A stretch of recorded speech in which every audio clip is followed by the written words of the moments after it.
Katie, it's like you're banging your head against a brick wall and the noise is annoying your father.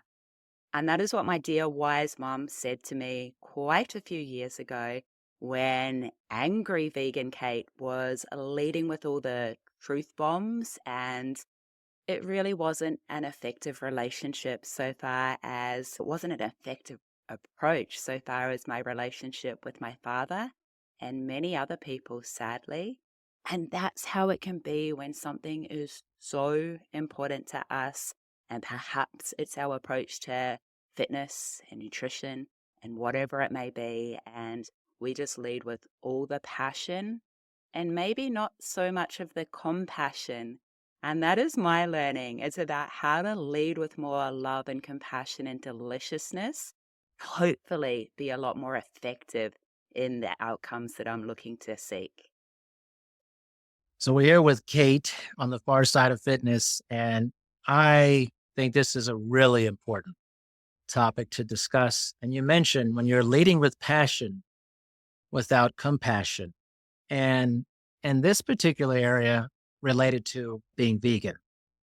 And so I think it's good now to us get some background on this and understand your journey and how it got to how the passion became a real sense of, wow, this is what you need to do, all this and that. And the compassion wasn't there and how that started to turn around. So let's do that. Absolutely. So I was that little girl that loved animals and ate animals until I didn't. I became vegetarian at 16 for the animals, and I became a personal trainer at 29. I thought I was almost too old, right? I was like, oh, I'm about to hit 30. Let's do this health and fitness thing that I am so passionate about. And probably about a decade into my career as a personal trainer, and I was the low carb, high protein, vegetarian personal trainer in a gym bro type of a gym. And that's not the approach I advocate now, by the way. But about 10 years into my PT journey, I watched the documentary Cowspiracy. And I learned that if I was vegetarian for the animals, actually I needed to be vegan for the animals. And so that was how that came about. And my approach to activism for the animals, I thought most effective way to do this is to rock around in a fit, strong, healthy body. And that's a really effective way to advocate for the animals. And I was all about the compassion. That was what led me to that lifestyle change there, not wanting to exploit and hurt animals. I was slow to realize that I also needed compassion for myself and I also needed compassion for everyone around me, right? I needed to learn to meet people where they are and not just expect everyone to be where I am and receive the information I've received and make the changes that I've made. So that was my slow journey, to be frank. I got there a lot less quickly than I would have loved to. So tell me what that looked like when you were discussing this with people in your life and the passion you had. And what, tell me their reaction to your passion. Because this is what this is about, the cost of your passion. Really, because I think it's important for people to realize the resistance that you came up against and how that cost you. Yeah, so there are three main costs, right? I touched on the cost to my relationship with my father at the beginning of our conversation. So the first cost is the cost to your relationship. And then it's the amount of energy that you are using. When I was rocking around as this angry vegan, living in a non vegan world, interacting with non vegan clients, because these clients had been with me, most of my clients were with me a decade already when I turned vegetarian, very loyal clients. And all of a sudden, I, I've gone from vegetarian to vegan, and I'm a lot more preachy because hey, this is all aligned with my heart and ethics and values. And I am just preaching, to be frank. So that's not a happy place to come from, right? It's a lot of energy. There's not happy and joy in your day to day. And the reactions, I would just see the shock on people's faces when I would come up with these. Again, they're true, but I'd be describing slaughterhouse practices. I'd be using words that we usually only apply to human individuals, not all the non human individuals out there. And just, you can tell when your approach isn't effective. A wall comes up. And even if it's not your intention, if you're preaching, if you're judging, even if you're choosing your words carefully, which I learned to do, they can feel that anger and the judgment and the intention, and a wall comes up in your relationships. And as I said, that's just not effective and it's not fun, whether we're talking about the people we love most or our clients that we've got years of relationships with. It just, I wasn't making any vegans on the spot. And I wasn't planting those plant based seeds that I now look to do. I'm a lot more patient now.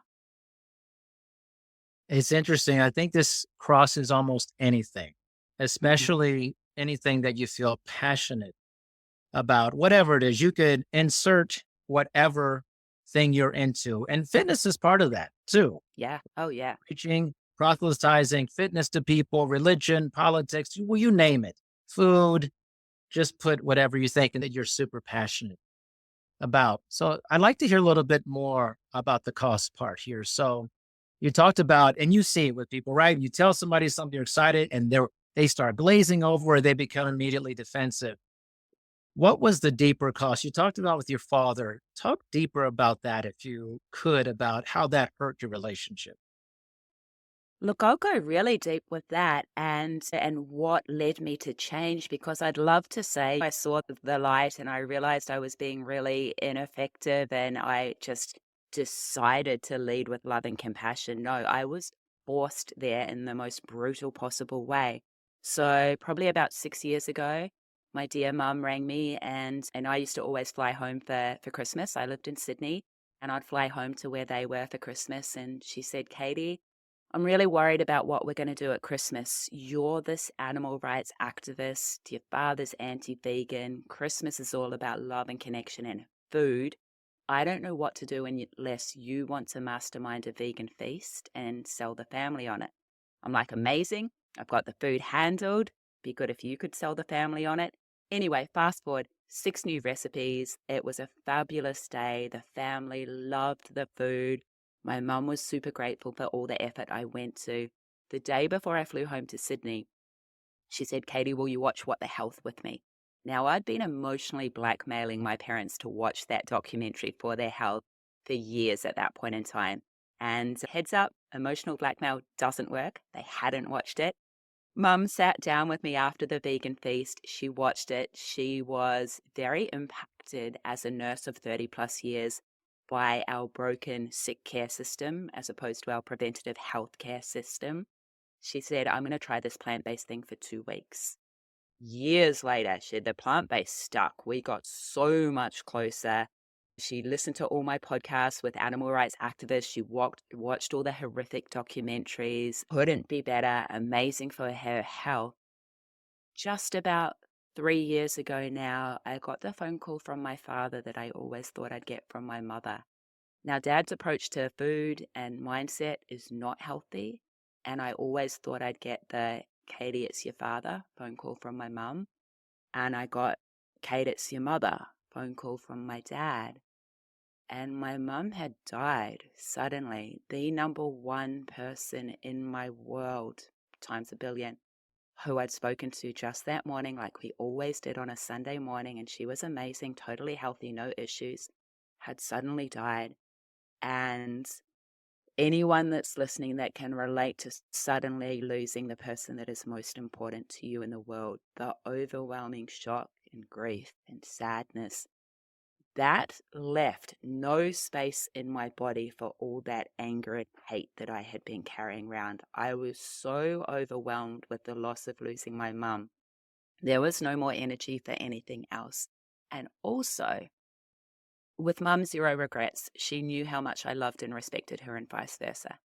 With dad, I would have had regrets because our relationship was not good and it was getting worse by the month. And a big part of that was because of my passion for the vegan lifestyle and his non acceptance of it. And so, bit by bit, it wasn't overnight. Obviously, I was grieving, but bit by bit, I started to focus more on what I have in common with the non vegans in my life. And there's so much we have in common, whether, as you pointed out, Darian, whether the difference is politics or religion or climate change or veganism. We have so much more in common with the people we love and everyone else than those things that make us different. And so I started to focus on those things, and my relationship with my father started to mend with me leading first. And also, we now obviously had in common the fact that we'd lost the person most important to us. And bit by bit, I decided to be more like Mum, who led with love and compassion and deliciousness. She wasn't that like fist shaking, passionate, angry vegan, and she was more effective at it. And that was the decision that I took as well, eventually. So, what started happening once you took that approach? How did people start reacting to you once you led more with love versus you need to be doing this? 100%.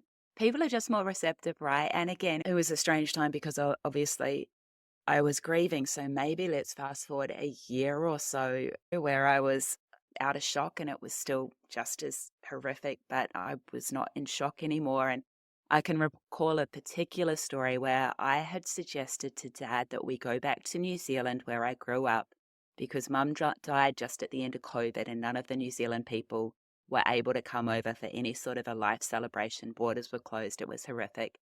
I said to Dad, let's go back to New Zealand and see all those dear family friends. And prior to this, since I'd been vegan, Dad had not cooked me one thing in my entire, like, he hadn't cooked so much as a baked potato, right? I'd cook all this vegan stuff, I'd share it with the family, amazing. Dad had a line in the sand. She now doesn't eat animals, any sort of animals. I'm not going to cook her anything. Anyway, we visited all these dear family friends. We stayed with them. And everywhere I went, people went to a little bit of effort and would make this amazing meal for me. And I was so grateful. And the fathers of the family would do that. Men, dad's age that weren't vegan would cook some delicious tofu stir fry. I was super grateful. That was our holiday. I went back to Sydney. Dad went back to Noosa. And the first time I visited him in Noosa after that, which was actually for the 1 year of Mum passing, and I arrived and I'd worked a full week and it was late at night. And he said, Kate, I know you've had a big week. I've made dinner for you. And my dad had made this tofu dish full vegan just for me, brought tears to my eyes because he'd seen other people do it. And you know that it sounds small, but that is huge progress, right? Massive progress, right? I think we have Yeah. to acknowledge that whenever someone is switching to something else that they don't do themselves, it's a pretty large chasm for people, Hmm. especially if it's something that you're switching to that they don't believe in at Hmm. all. And so words like grace and love and kindness, and compassion have to be the genesis of the relationship. But I think you also learn too when you fall as well for that. What a beautiful story Yeah. about that. I love the word grace. And also, I think it's important that the one of us that is making that big lifestyle change, we actually have to lead first. We maybe have to put ourselves out a little bit more. We have to swallow our ego a little bit more. We really do have to take that first step, make that first offering, share more of the meals, even if they're not doing any of the cooking yet. And also, I recognize that NLP, neuro linguistic programming, shares with us we all have our own map of the world. And that refers to our beliefs, our values, our goals, our life experiences, and more so what we make those life experiences mean. And it's different for all of us. And if someone had the exact same background and experiences as me, they would probably have the exact same beliefs and priorities as me. But no one does. And we don't know what those priorities are for anyone else. So, as you said, I need a little bit more grace and compassion because that's more effective. Yeah. When we were setting up this episode, it just really resonated with me, especially as you've had pretty much a lifelong relationship with this type topic. And I have had like a year long relationship with this. I went plant based back in February and it was coming for me. My wife has always, she's a lot like you. She has tremendous heart for animals and saw this connection and watched every documentary and was just always very loving about it. So she never pushed me or anything, but it took me about 20 years to get to that point on my own, honestly. It took me about 20 years. But the greatest thing that I wanted to share too is that when I did, it was a relief for my wife because she was like, I was going to give up on this. And because you're with someone, you feel things like, man, if they're not into what I'm into, I'm into this, but I'm losing faith in this. And just to hear that she was hanging on a thread. And then when I made the change, it reignited that passion for her, which I didn't know that until she told How me.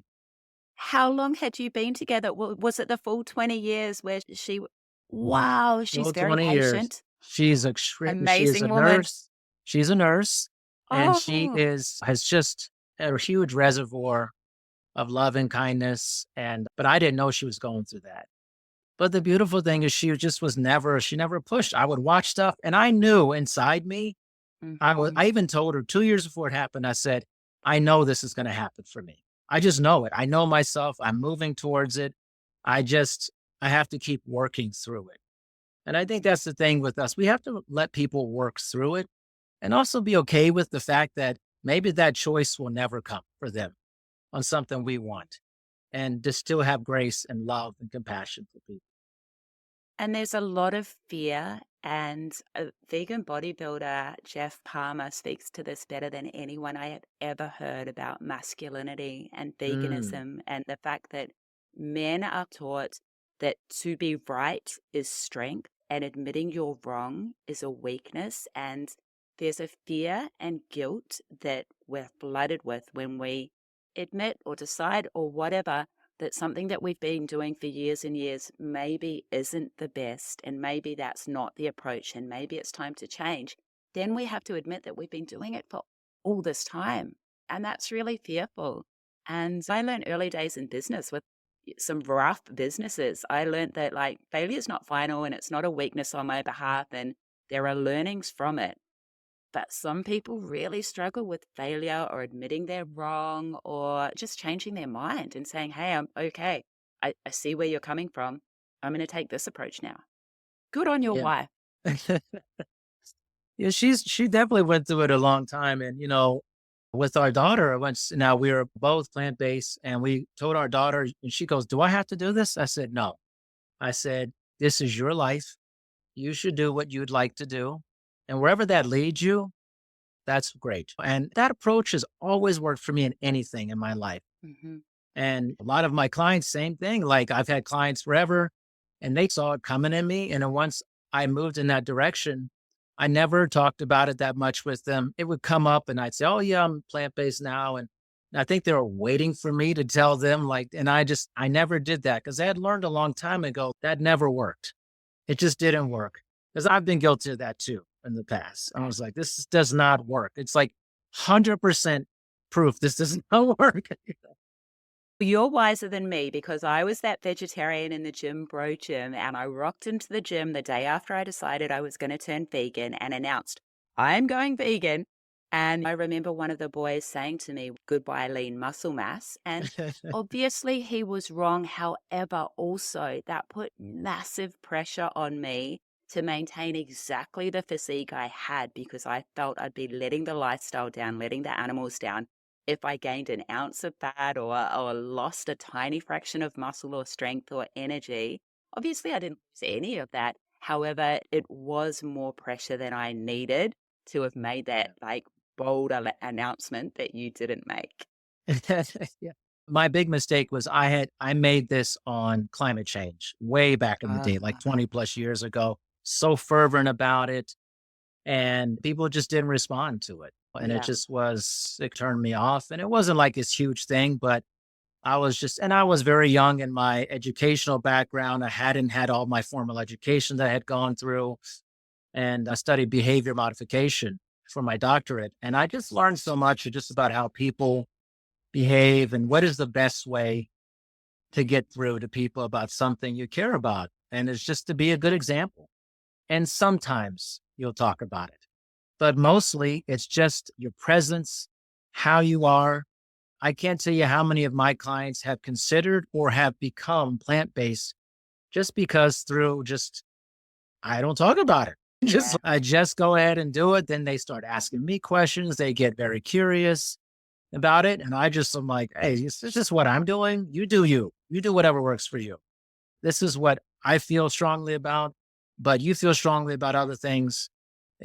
Choice is a powerful thing in life. And I'm not going to dictate your choice. That's your agency. Here's what I'm doing. That's what you're doing. I'm never going to make you feel a certain way about that. Yeah, gently, and it takes away the pressure, right? Like Yeah. you don't want to feel pressure from your trainer to not live up to their expectations of you. And the same go with your daughter and adopting the lifestyle, same as fitness.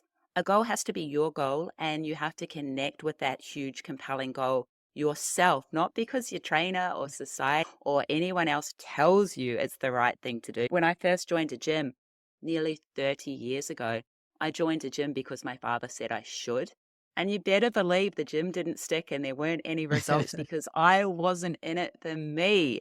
I rejoined a year later when I met some buff dude with a gym body. I was like, oh, let's join a gym, you know? And that was vain, but it was a lot more effective and it stuck. Yeah. Most definitely. It has to be your idea.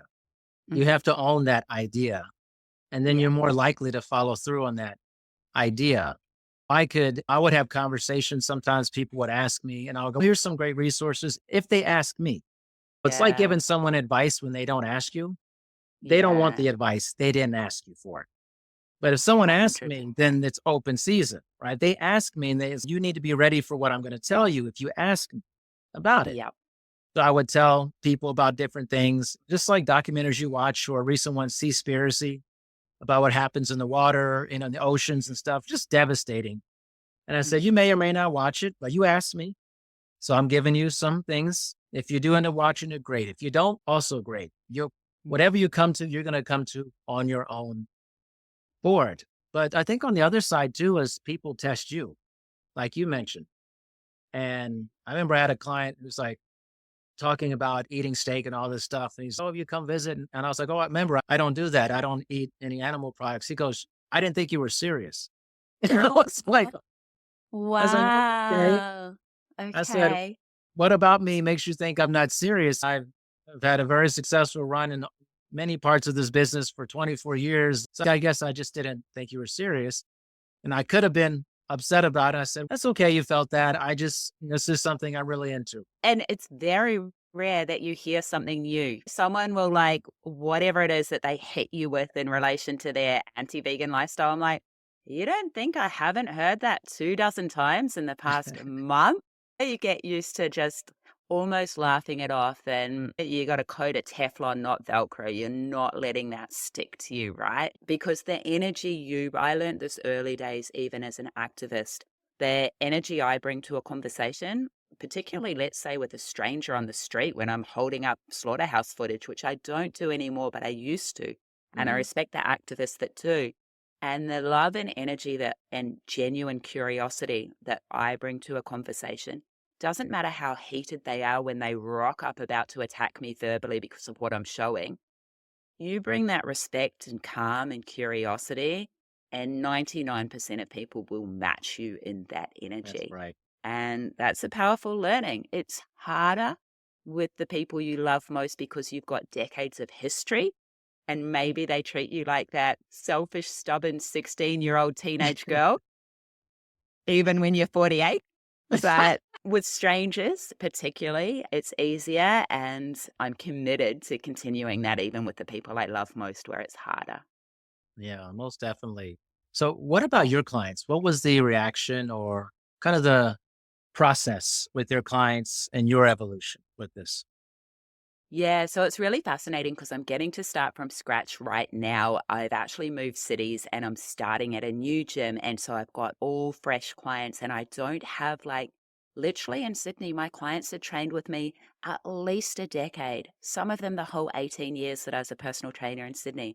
So I had this massive like reservoir of credit in the bank so far as respect and rapport and friendship and all of this. And Yeah, they were really curious to see how it worked for me. However, in their mind, I was already that like extreme vegetarian personal trainer. I was already someone that was super disciplined. And actually, I'm not disciplined. I've just outplanned my lack of discipline. And that's the trick, right? Learn from your mistakes.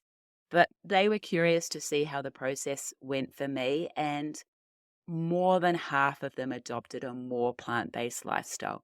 No one exclusively vegan and no one for the animals. However, they were curious about what I was talking about. And if you're so passionate about something and you learn not to use those words and descriptions that really turn people off where they feel judged, and you learn not to be that extreme animal rights activist, then they get curious and they get the health benefits from it. And I had clients who lose weight and have sinus issues clear up and cholesterol go down and all these amazing benefits. Those were my Sydney clients that I had the rapport with.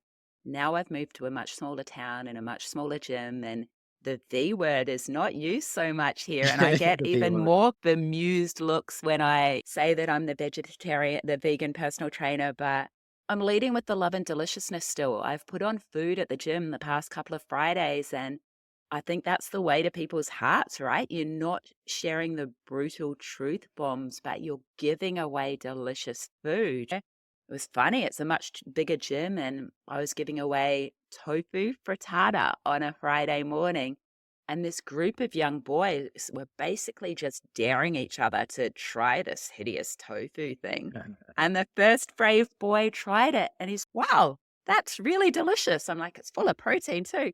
And they're all hoeing into this frittata. And I'm like, that's a small win. I've just got to be patient, particularly with new clients who I've known for 8 weeks, not 18 years. Yeah. And people are they're going to make decisions and the decision may never change. And I Yeah. think sometimes we need to honor that. That's the choice. And people are going to make their own decisions. People come to things at their own time. Sometimes they fully come to it, have come to it, never come to it. Yeah. It's just part of the deal in life and being alive. 100%. And we need to, my learning this year,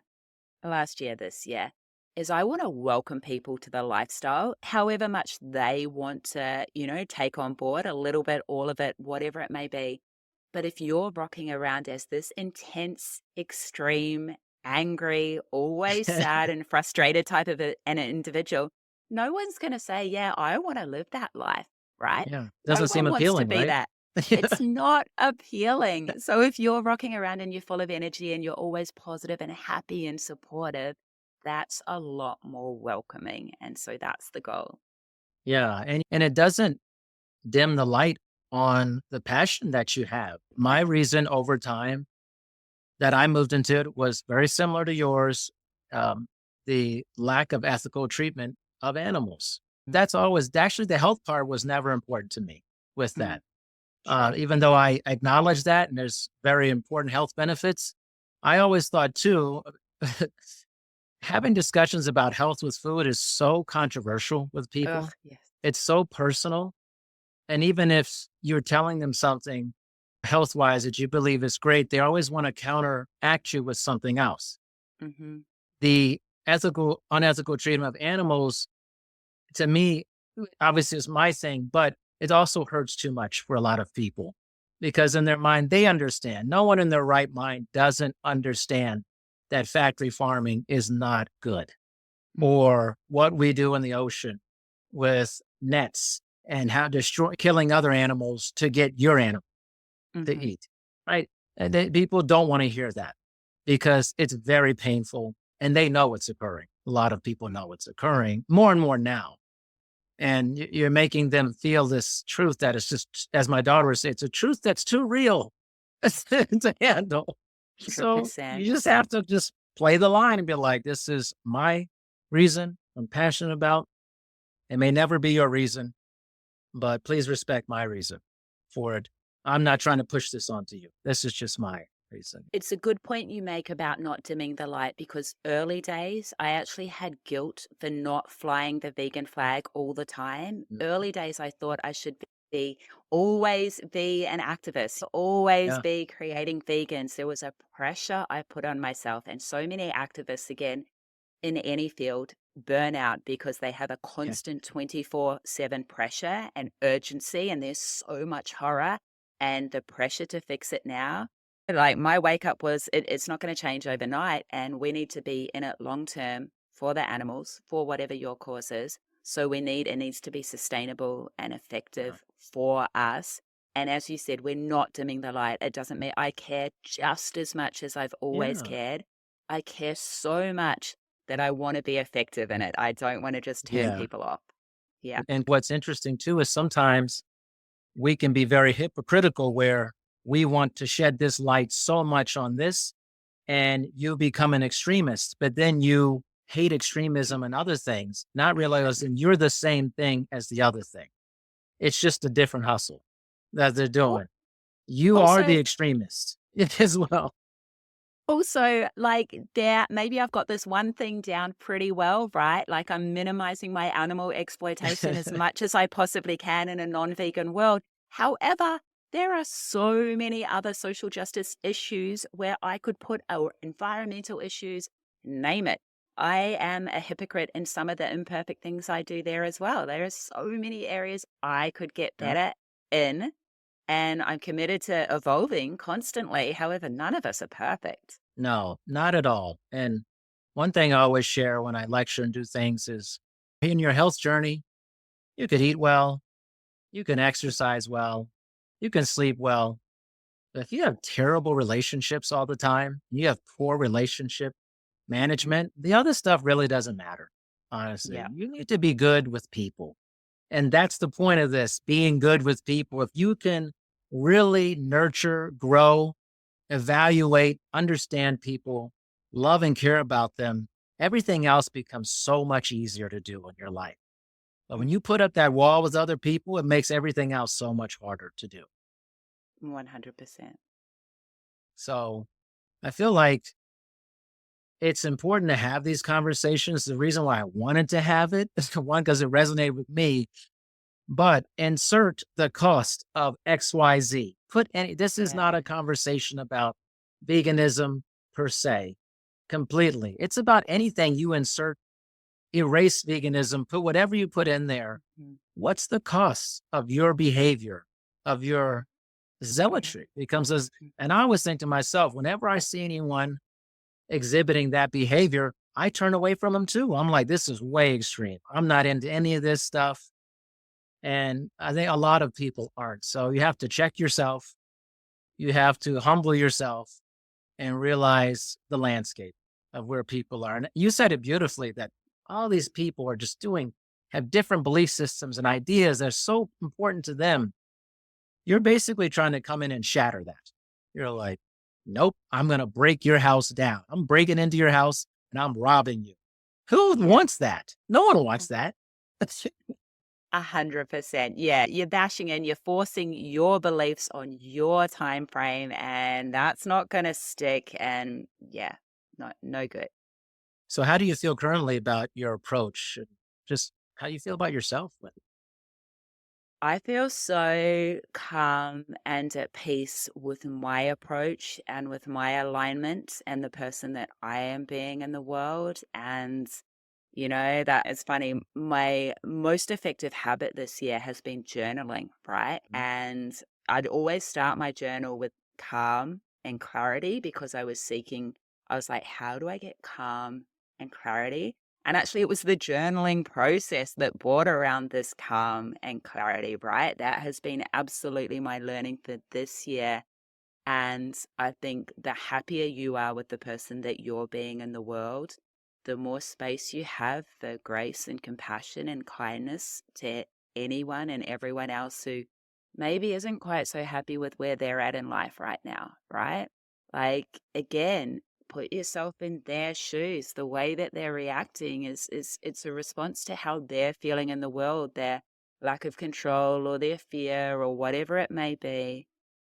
So I'm feeling really good. And also, I've moved to Noosa. I'm spending a lot more time with my father, who is still the anti vegan, yet If I'm all about being this warm, loving, patient vegan, I'm getting to spend time with the person who is the best teacher because he's the slowest learner. And so I have to be the most patient person.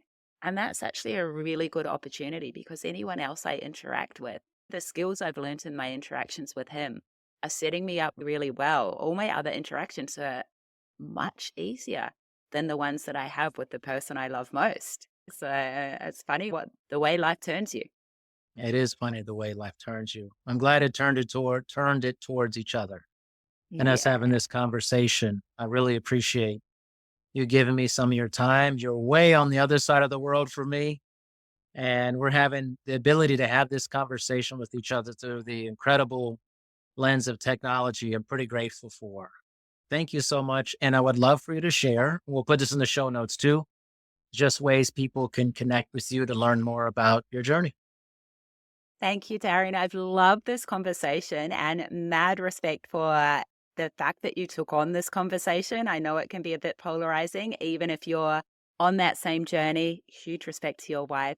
The way to connect with me is strongbodygreenplanet.com.